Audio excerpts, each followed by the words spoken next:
नमस्कार, मैं हूं अभय शुक्ला और आप देख रहे हैं खबरों की दुनिया। नजर डालते हैं इस वक्त के रिपोर्टर्स रिपोर्ट पर। उत्तर प्रदेश के कौशाम्बी जिले में मंझनपुर कोतवाली अंतर्गत चकनगर मोहल्ले में एक मोबाइल शॉप का ताला तोड़कर बदमाशों ने नकदी समेत कई एंड्रॉयड मोबाइल फोन उड़ा ले गए। बता दें कि मंझनपुर कोतवाली क्षेत्र के चकनगर मोहल्ले में बीती रात चोरों ने एक मोबाइल शॉप का ताला तोड़कर लगभग 3,50,000 नकदी समेत 1.5 लाख रुपए कीमत के मोबाइल उड़ाकर रफू चक्कर हो गए। मोबाइल शॉप के मालिक इमरान ने बताया कि रात को बदमाशों ने उसकी दुकान के शटर का ताला तोड़कर 15 एंड्रॉयड फोन, 100 घड़ी और 3,50,000 नगद रकम चुरा ले गए। इसके बाद सूचना पर पहुंची पुलिस ने घटना की छानबीन शुरू कर दी है। दुकान में चोरी हुई है, आपने क्या दे दिया? अरे इसमें जो है सर करीब 20 एंड्रॉयड फ़ोन गए हैं और करीब 100 से 150 जो है वॉच गई है, चिमटी, सोनाटा, टाइटन और प्लस 3.5 लाख जो है नगद गया हुआ है। अब बाकी अभी क्या और गया है, अभी अंदर हम गए नहीं है, न जाने दे रहे हैं। अभी कुछ देर बाद जो है जब सब जांच हो जाएगी तो जाएंगे तो बाकी और क्या गया है वो फिर बताया जाएगा। लमसम कितने रुपए की? अभी लमसम जो वो है लमसम 4-5 लाख का अभी है और उसके बाद फिर अंदर जाएंगे, देखेंगे और क्या क्या गया है तो फिर बाकी का और बताएंगे। हमारा अमन अंसारी। उत्तर प्रदेश का कौशाम्बी जिला इन दिनों चोरों के लिए एक मुफीद अड्डा बनता जा रहा है, जहां बेखौफ होकर चोर आए दिन चोरी की बड़ी वारदातों को अंजाम दे रहे हैं।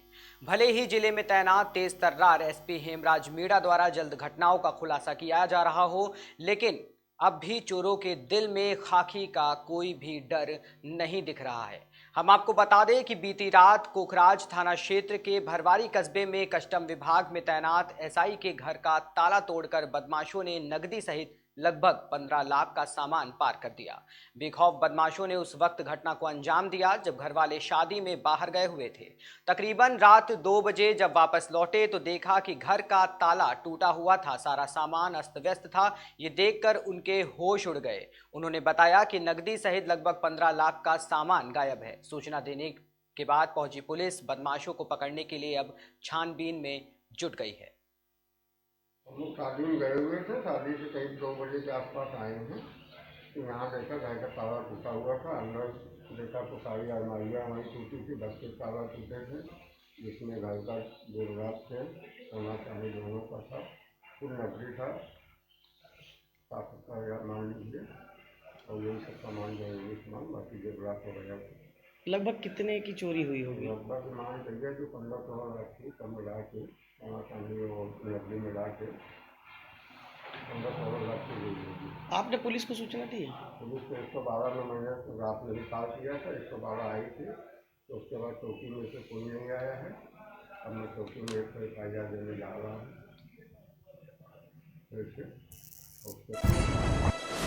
वहीं अगली खबर की ओर रुख करेंगे। संभल में स्वास्थ्य विभाग की एक बड़ी लापरवाही देखने को मिली। आपको बता दें कि बीते कुछ दिन पहले स्वास्थ्य विभाग की टीम ने रीना हॉस्पिटल के साथ साथ अन्य क्लिनिक को भी सील कर दिया था। FIR भी दर्ज हुई थी, लेकिन चंद दिनों के बाद ये अस्पताल दोबारा खुल गए और लोगों की जान के साथ खिलवाड़ करने में लग गए और स्वास्थ्य विभाग चुपचाप ये सारी चीजें देखता रहा। जब तक स्वास्थ्य विभाग इस पर कोई कार्रवाई नहीं करता है, तब तक रीना हॉस्पिटल ने एक महिला की जान ले ली। इससे पूरे गांव में हाहाकार मच गया। मौत के बाद घर वालों को उम्मीद थी कि स्वास्थ्य विभाग उनको न्याय दिलाएगा, लेकिन स्वास्थ्य विभाग ने फिर से 2 क्लिनिक को सील कर दिया और चुप बैठ गया। इससे ग्रामीणों में भारी आक्रोश है। ग्रामीणों ने बताया कि ये पूरा खेल स्वास्थ्य विभाग की मिलीभगत से खेला जा रहा है। आपको बता दें कि ये पूरा मामला संभल के नगर पंचायत गमा का है। हमें 2 दिन पहले शिकायत मिली थी कि एक रीना नर्सिंग होम में, जैसे आप देख रहे हैं, उस पर एक गर्भवती महिला की मौत हो गई थी और पहले भी 24 अगस्त को इस पर मुकदमा दर्ज था। उसके बाद भी इसने अपनी सील तोड़ के गलत तरीके से इसने अपना प्रैक्टिस करा था। आज हमने उसको सील कर दिया है। उसके साथ साथ सीमा मेमोरियल पड़ता है आपकी हरी बाबा बांध रोड पर, हमने उसको भी सील किया है। साथ में एक हमारा बच्चा केंद्र है, हमने 3 सील किए हैं आज। अब जैसे ये सील किया गया डॉक्टर साहब, इस पे जैसे कल को ये सील तोड़ लेता है, क्योंकि ये पहले भी दबंग डॉक्टर है, पहले भी तोड़ चुका है, तो क्या कार्रवाई इस बात? देखिए, पहले तो कार्रवाई हमारी तो ये रहेगी पे इसमें मुकदमा हम आज पंजीकृत कराएंगे आज ही, और उसके बाद जो है इस पर कार्रवाई ये भी चलेगी कि इन्होंने किस परमिशन से किसी। पुलिस परिवार परामर्श सुलह समझौता केंद्र की एक मीटिंग आज पुलिस लाइन मंडी समिति बहजोई में सुबह 10 बजे महिला थाना प्रभारी इंस्पेक्टर पूनम आनंद की देखरेख में की गई, जहां पति पत्नी के मध्य हुए आपसी विवादों को सुलह समझौते के आधार पर निपटाने का भरपूर प्रयास किया गया। कुल 56 पत्रावलियों को सुनकर 14 पत्रावलियों का निस्तारण किया गया, जिनमें से 3 परिवारों को मिलाने में सफलता हासिल हुई और 4 पत्रावलियों पर विधिक कार्रवाई की संतुष्टि की गई। साथ ही साथ 7 पत्रावलियों को न्यायालय में विचार एवं विभिन्न कारणों से बंद किया गया। इस अवसर पर उप निरीक्षक बिंद्रेश देवी, उप निरीक्षक सुशील कुमार शर्मा और councillor Lav Mohan Varshney, advocate councillor Shrimati Sangeeta Bhargava, constable Vinita, Karamjit Kaur सहित अन्य लोग भी उपस्थित थे।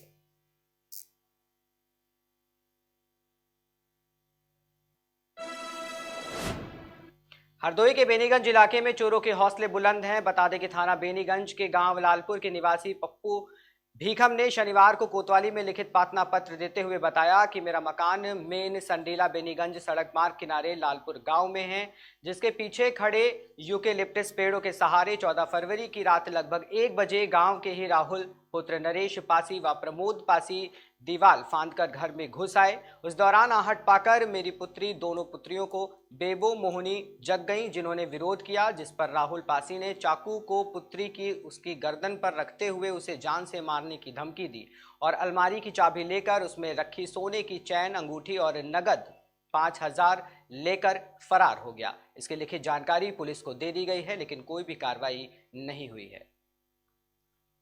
हमका इंसाफ के अलावा हमारे बिटिया की बारात कर गए ना, मुजरिम पकड़ा जाए और पकड़ के सामने लावा जाए मारत भय में यहाँ, और बुलावा जाए काका लेके हो, काका नहीं हमारा सब कनवा वही हमारे आगे।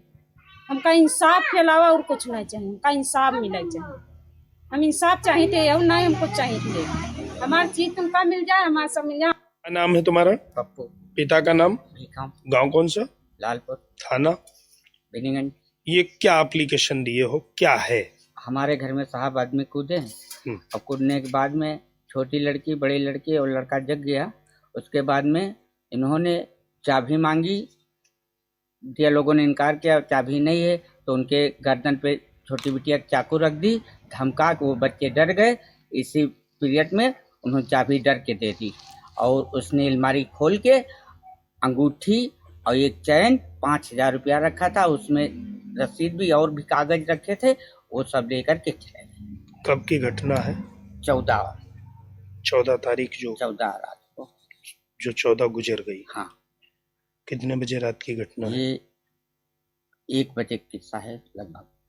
लोग कौन थे जो कूदे घर में? वो थे राहुल पासी हैं और प्रमोद हैं साथ में, वो ही पासी हैं। कहाँ के रहने वाले? वो लालेपुर के रहने। क्या उम्र होगी उनकी?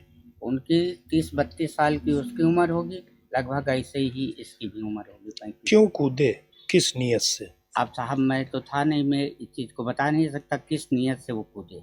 कहाँ थे आप? मैं हरदोई की पहले बहन का गांव है नींबुआई, गृह प्रवेश था, मैं वहाँ के लिए दोनों बड़े बुढ़वा गया था हैं, और रात में एक किस्सा हो गया। सुबह हमको फोन मिला, तब मैं यहाँ घर पे आया। तब मैंने पूछताछ की बच्चों से, बच्चे बताने लगे, कहला पापा हमको छोड़ करके ऐसे मत जाया करो। तो हमने कहा बेटा मैं जानता थोड़ी था ये लोग मेरे घर पे वारदात करेंगे या कुछ करेंगे या चोरी कर देंगे या किस नियत से आए हैं, ये मैं साहब नहीं जान सकता हूँ, ये तो वही जाने किस नियत से क्या है। घर पर कौन कौन था? घर पे 2 लड़कियां थीं और एक ये लड़का था। थाने में एप्लीकेशन दी है? एप्लीकेशन मैंने दी, 2 मरतबे पुलिस आई, वो लोग मिले नहीं। फिर जब दोबारा मैंने आज एप्लीकेशन दी तो पुलिस आई, फिर भी नहीं मिले। जानकारी करके फिर वो लोग वापस चले गए। उन लोगों को पकड़ने का पुलिस प्रयास कर रही, तुमको क्या लग रहा है? नहीं, हमको तो ये वो यही कह रहे हैं, हम पकड़ने के उसमें हैं, जब कभी आएगा तब हम पकड़ेंगे। लेकिन उनके घर पे जब उन्होंने भगा दिया है लड़के को, तो घर पे आप प्रयास करें तो जैसे उन्होंने भगाया है तो बुला भी सकते, फोन नंबर उनके पास। बेटा क्या नाम है आपका? मोहिनी। पिता का नाम? इसरी। क्या ये चोरी के लिए कोई आया था, ये सही है? हाँ, ये सही है। कौन था? वो राहुल थे। और वो नाम प्रमोद नाना करेगा। हाँ, तो क्या क्या करने लगे? कोई चोरी के अलावा और भी कोई हरकत की? और कोई हरकत नहीं, चोरी की थी। छोटी वाली सिस्टर पे उसने चाकू रख दी, बड़े भाई को धक्का दे दिया और हमने पेन मारे, चाबी दे दी। तुमने आंखों से देखी चाकू रखा उसने? हाँ। और कोई हरकत नहीं। फिर चोरी करके चले गए। हाँ। तुम लोग को मारा पीटा भी? मारा पीटा नहीं, छोटी वाली सिस्टर पे चाकू रखा था। और कोई धमकी हमकी भी दिया क्या? धमकी दिए थे, चाबी नहीं दोगे भी छोटी वाली सिस्टर को मार देंगे चाकू। ये लोग और भी पहले आ चुके हैं क्या तुम्हारे घर में? हाँ, पहले आए थे दीपावली तरफ। दीपावली तरफ? तब भी इन लोगों ने ये चोरी वोरी की थी क्या? नहीं, चोरी नहीं की थी, पापा ने लात पकड़ी, पापा को धक्का दे दिया, फिर भाग गए थे। हाँ? तुम भी घर में थे उस दिन जी जब ये लोग आए रात में? जी। क्या किया? हम सो रहे थे, ये फांदा तो हमने देखा, पहले हमारी छोटी वाली बहन थी, यहाँ पर चाकू रखी थी, यहाँ पर उनने चाकू उठा के उसकी घींच पर रख दिया और मेरे को धक्का दिया, इनते करा चाबी दो, तो ये चाबी उठा के डरन मारे दे दिए हैं। और की घींच पकड़े होगा, कहा लगे मैं जो निखारो जो है, तो ये निखारी दिन में का और डरन मारे निखारी का करते ना हम लोग हैं, तो निखार डर मार दे दी, तो हमका धक्का दे दिया, गेट बंद करके भाग गया। पहले हम पानी की है जहां पर आज बसपा सुप्रीमो ने शिव बाबा प्रांगण में एक विशाल जनसभा को संबोधित किया। उन्होंने कहा कि डबल इंजन की सरकार को प्रदेश से अलग करने के बाद ही चौमुखी विकास संभव है। साथ ही साथ उन्होंने कहा कि भाजपा की सरकार में महंगाई बढ़ी है, इसका जवाब जनता देगी। इसके अलावा उन्होंने ये भी कहा कि बसपा इस जिले की सभी सीटें अपने नाम करेगी।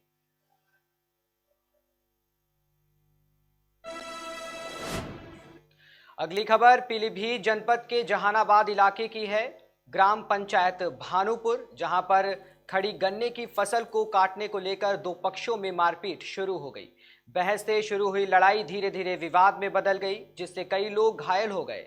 जब इसकी सूचना पुलिस को दी गई तो मौके पर पहुंची पुलिस ने मामले को शांत कराया और आगे की कार्रवाई का आश्वासन दिया।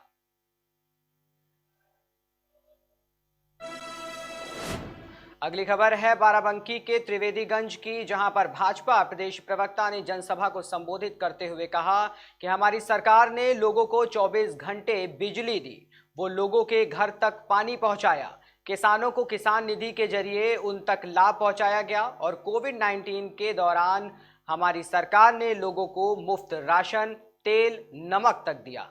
विपक्ष पर निशाना साधते हुए उन्होंने कहा कि सपा सरकार ने क्या दिया है, हमारे देश को समाजवादी पार्टी व कांग्रेस ने मिटा दिया था। कुछ नहीं था, लेकिन आज हमारे देश में अब सब कुछ है। कोरोना वैक्सीन है, मोदी और योगी जी ने देश को बचाया है। 25 साल से हमारे रामलला टेंट में थे, लेकिन हमारे योगी और मोदी जी ने उनके लिए भव्य मंदिर का निर्माण कराया है।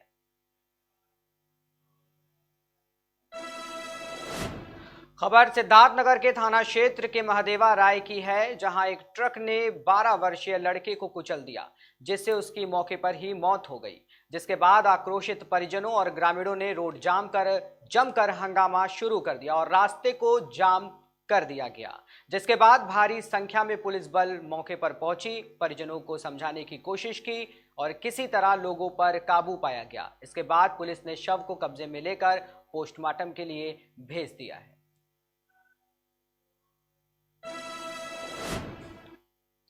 संभल के थाना बनियाढेर में आने वाले एक गांव में जमीन बंटवारे को लेकर पथराव और फायरिंग हुई, जिसमें 2 महिलाएं बुरी तरह से जख्मी हो गई। मामले की सूचना पर घटनास्थल पर पहुंची पुलिस को एक देसी राइफल बरामद हुई। इसके अलावा पुलिस ने अवैध हथियार के साथ 3 युवकों को भी हिरासत में ले लिया। बता दें कि इस घटना का वीडियो सोशल मीडिया पर बड़ी तेजी से वायरल हो रहा है।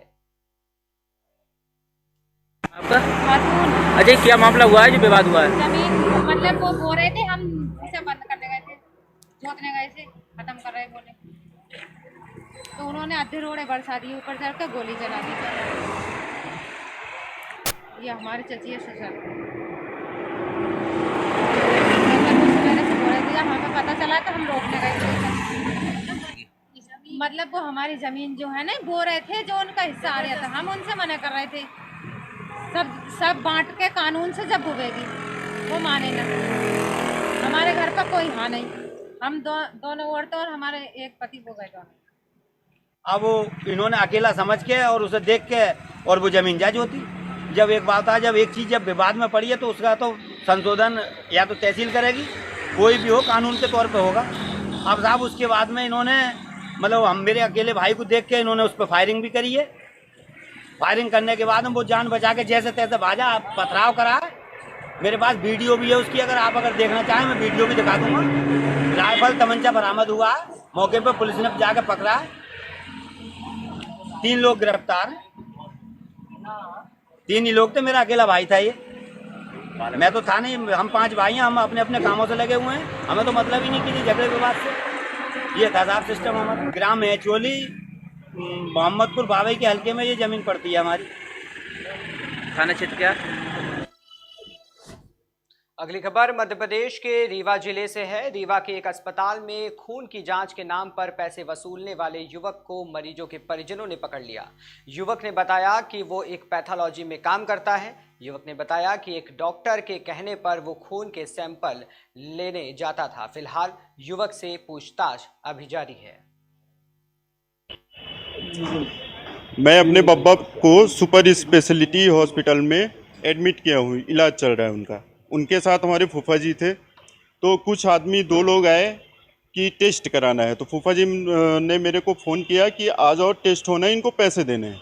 फिर मैं वहाँ से आया तो 2 आदमी थे, उनके पास एक लिस्ट थी जिनमें सबका नाम था और उसमें किसकी क्या जांच होनी है ये सब कुछ था। फिर उन्होंने KFT RFT 2 टेस्ट मेरे बब्बा के लिए उन्होंने बोला और 700 रुपये पैसे लिए।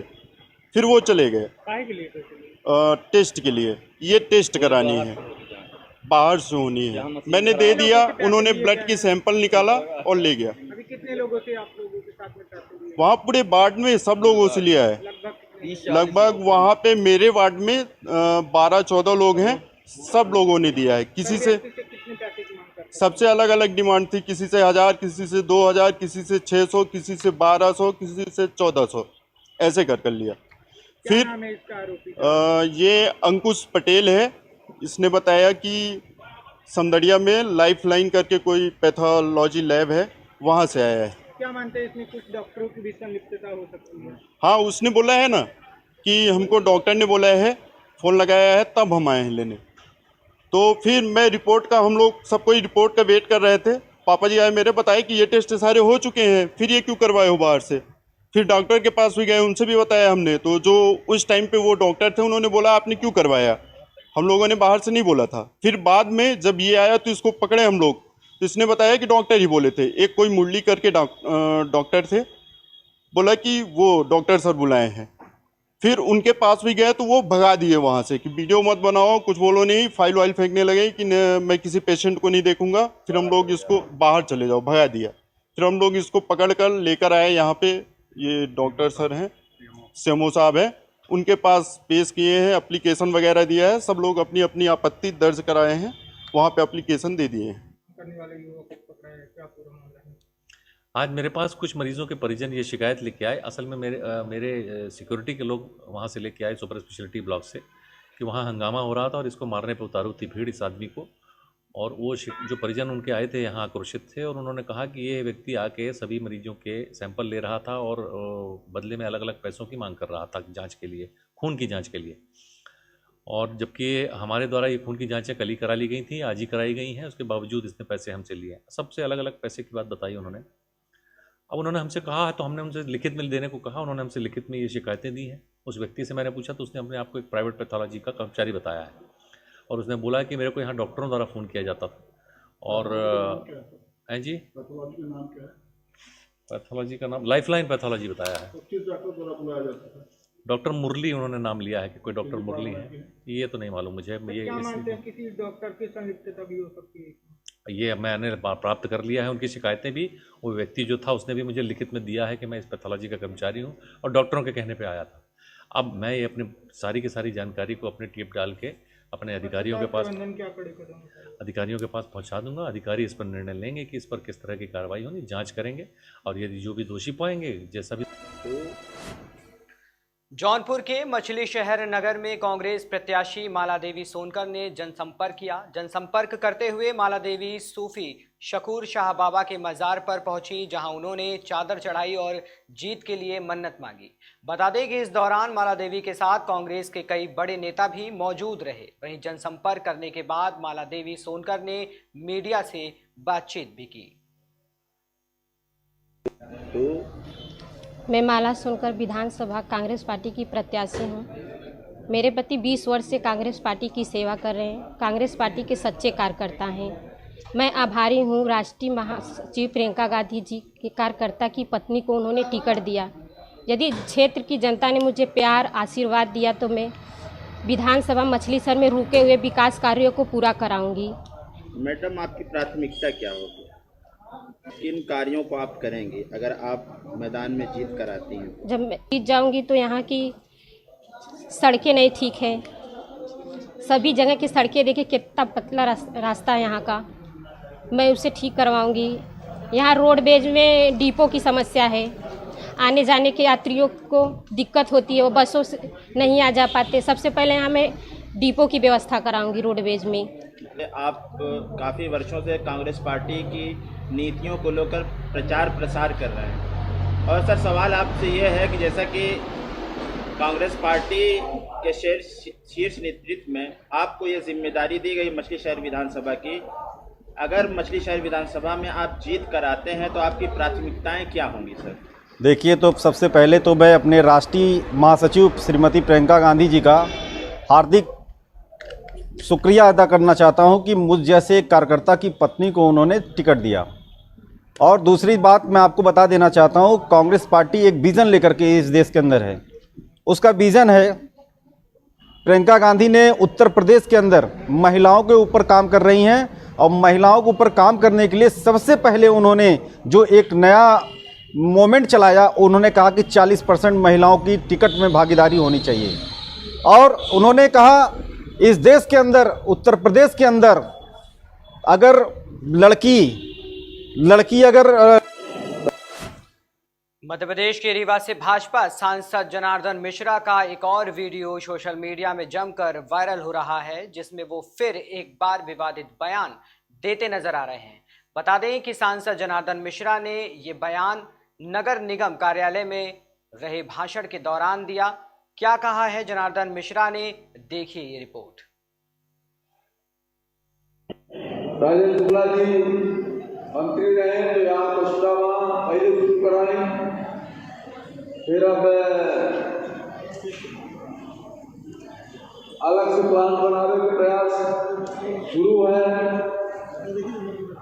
और जब बन जाई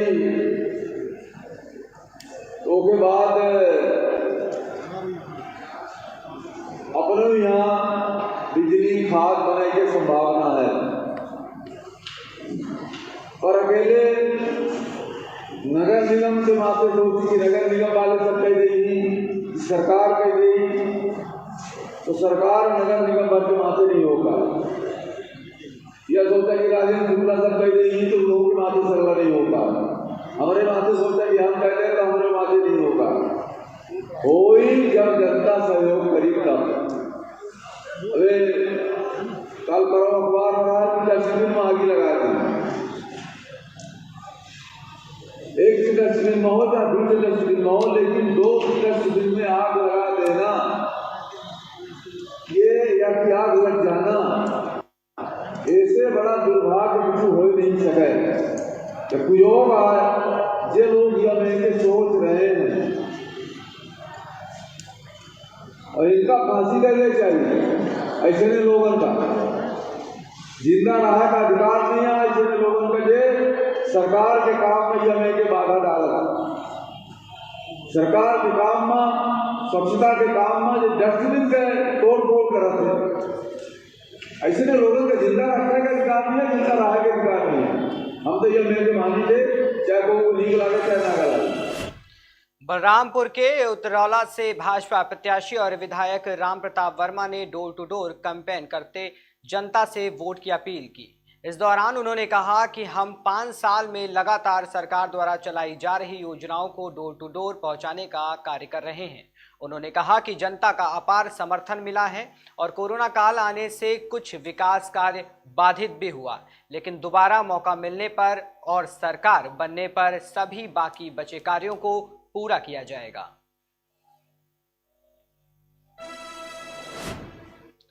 मऊ में बाबा साहब डॉक्टर भीमराव अंबेडकर स्मारक समिति का विवाद ठंडा पड़ने का नाम ही नहीं ले रहा। अंबेडकर जन्मभूमि स्मारक बचाओ समिति के समर्थन में समता सैनिक दल और भारतीय बौद्ध महासभा ने भी अपना समर्थन दिखाया है, जिसके चलते धरना आंदोलन के दूसरे दिन धरने पर बैठे समता सैनिक दल और भारतीय बौद्ध महासभा के कार्यकर्ताओं ने रैली निकालकर समिति को भंग करने की मांग की है।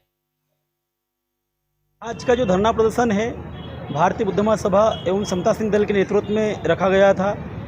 6 दिसंबर को जो घटना जन्मस्थली पे घटित हुई थी कि वर्षों की जो परंपरा को वहाँ की वर्तमान समिति ने तोड़ा और एक काला दिवस उन्होंने मनाया कि वहाँ पर बाबा साहब को मान वंदना नहीं करने दी गई समिति द्वारा। और ये जो मातृ संस्था है भारतीय बुद्ध महासभा और समता सैनिक दल, ये बहुत ही आहत हुए हैं। पूरा मध्य प्रदेश के करोड़ों बहुजन समाज के लोग आहत हुए हैं। तो उस कार्य समिति के विरोध में ये धरना आंदोलन दिया गया है कि शासन और प्रशासन से हमारी ये मांग है कि जल्द से जल्द वर्तमान की जो समिति वहाँ कार्यरत है, जो काम कर रही है, उसकी उच्च स्तरीय जांच हो और जल्द से जल्द उस समिति को भंग किया जाए और पुनः जन्मस्थली को प्रशासक के हाथ में दिया जाए और उसके बाद नई प्रक्रिया से फिर चुनाव कराते हुए समिति का पुनः गठन किया जाए। बहराइच के महसी में स्थित शबला पर मदरसा फैजुल उलूम में आज सुबह जलसा तकमील हाफिज कुरान का कार्यक्रम संपन्न हुआ, जिसमें लगभग सैकड़ों मुस्लिम धर्मगुरुओं ने हिस्सा लिया और विद्यार्थियों को एकता का पाठ पढ़ाया।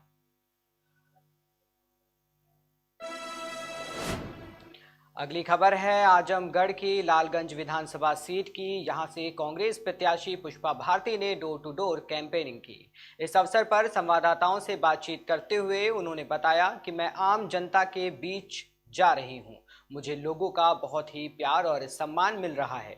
लोग कांग्रेस पार्टी के दिन को याद करके भावुक भी हो रहे हैं। वहीं उन्होंने पार्टी की नीतियों से भी लोगों को अवगत कराया।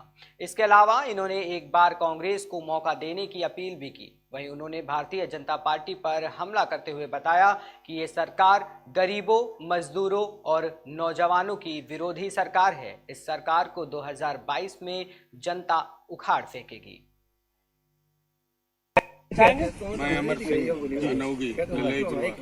तो ये बताइए, आज का जो मतदान का दिन है तो आपने मतदान किया? मतदान किया मैंने। अच्छा, कोई दिक्कत हुई? दिक्कत तो भाजपा सरकार में हर जगह है। किन मुद्दों को लेकर के आपने मतदान किसी मुद्दे को ले लो, चाहे राशन को ले लो इनके या किसी सिंचाई को ले लो। और ज्यादा क्या बताएं, मालूम हमारे यहाँ एक लोग स्कूटी से जा रहे थे, उनके वहाँ था खेत और खेत पे सांड, तो एक सांड बहुत लंबा वाला था।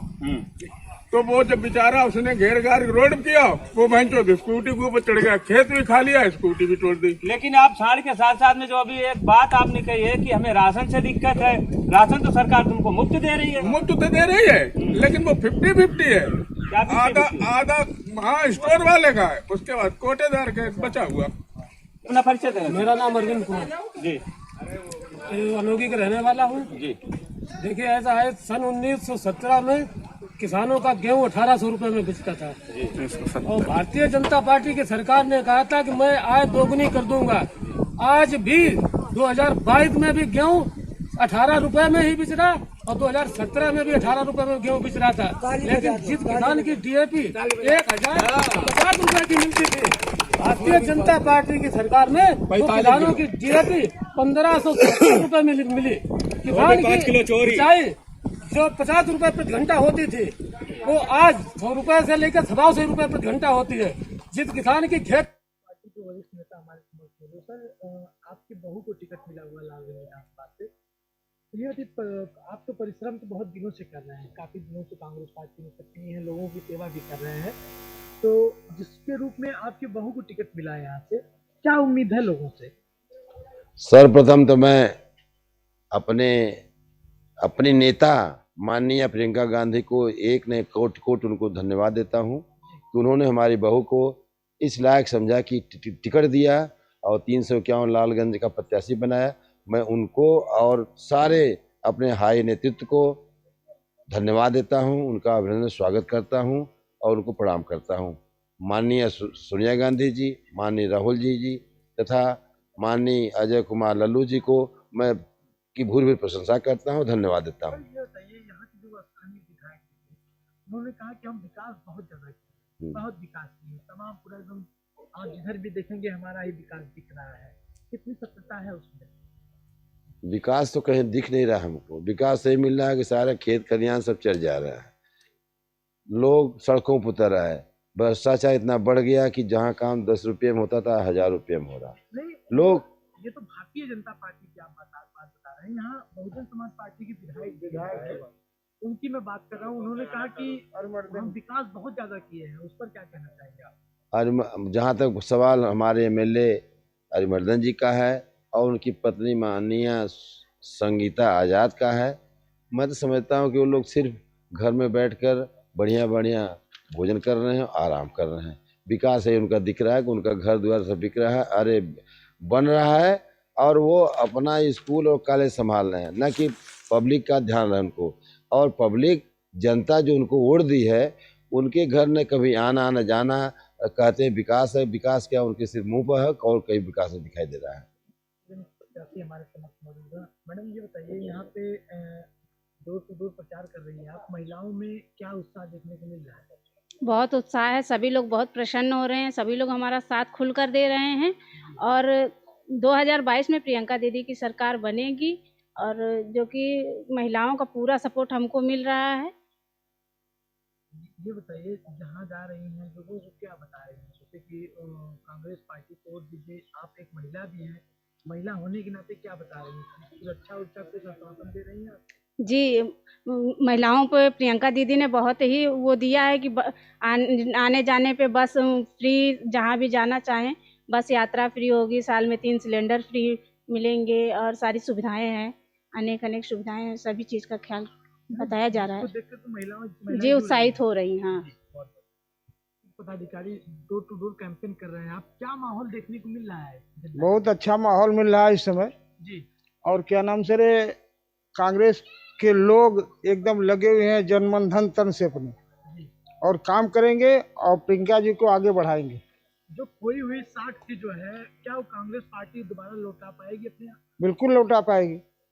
अब जागृत हो रहे हैं लोग, इन सरकारों से हम लोग परेशान हैं, महंगाई से, इनके कारनामों से, इनके हर चीज़ों से हम लोग परेशान हैं। इसलिए हम लोग अब सोच रहे हैं कि पुराने घर को देखें। पुराने घर को देखें जी।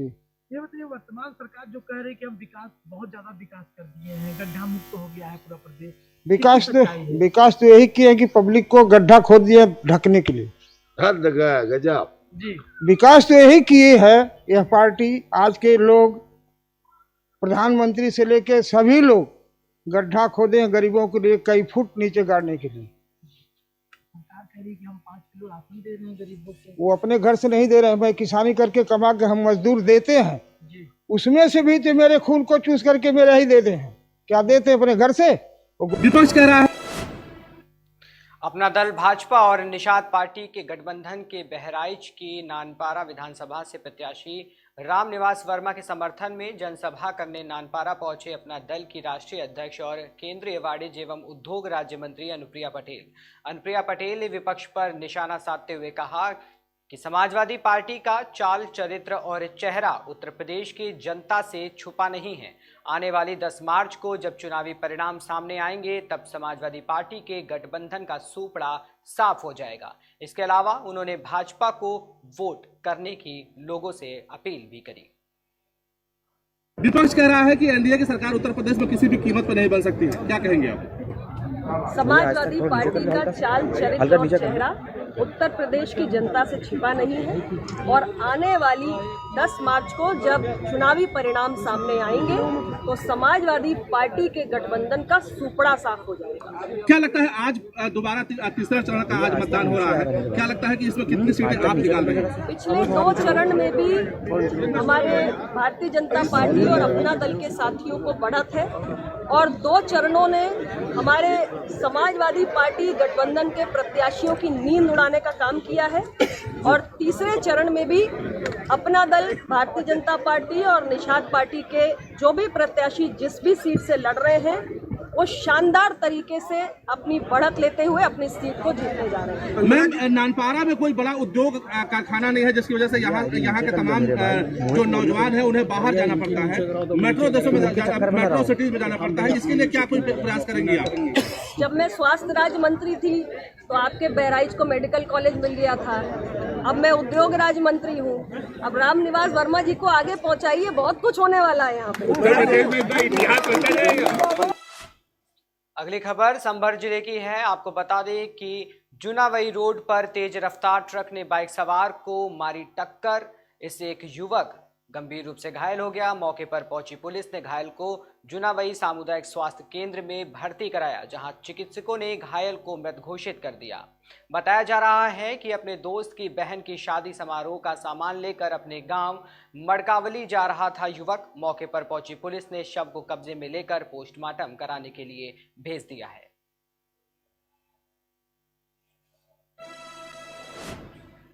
फिलहाल इस वक्त के रिपोर्टर्स रिपोर्ट में इतना ही। देश और दुनिया की तमाम खबरों की जानकारी के लिए बने रहिए हमारे साथ और देखते रहिए केकेडी न्यूज़।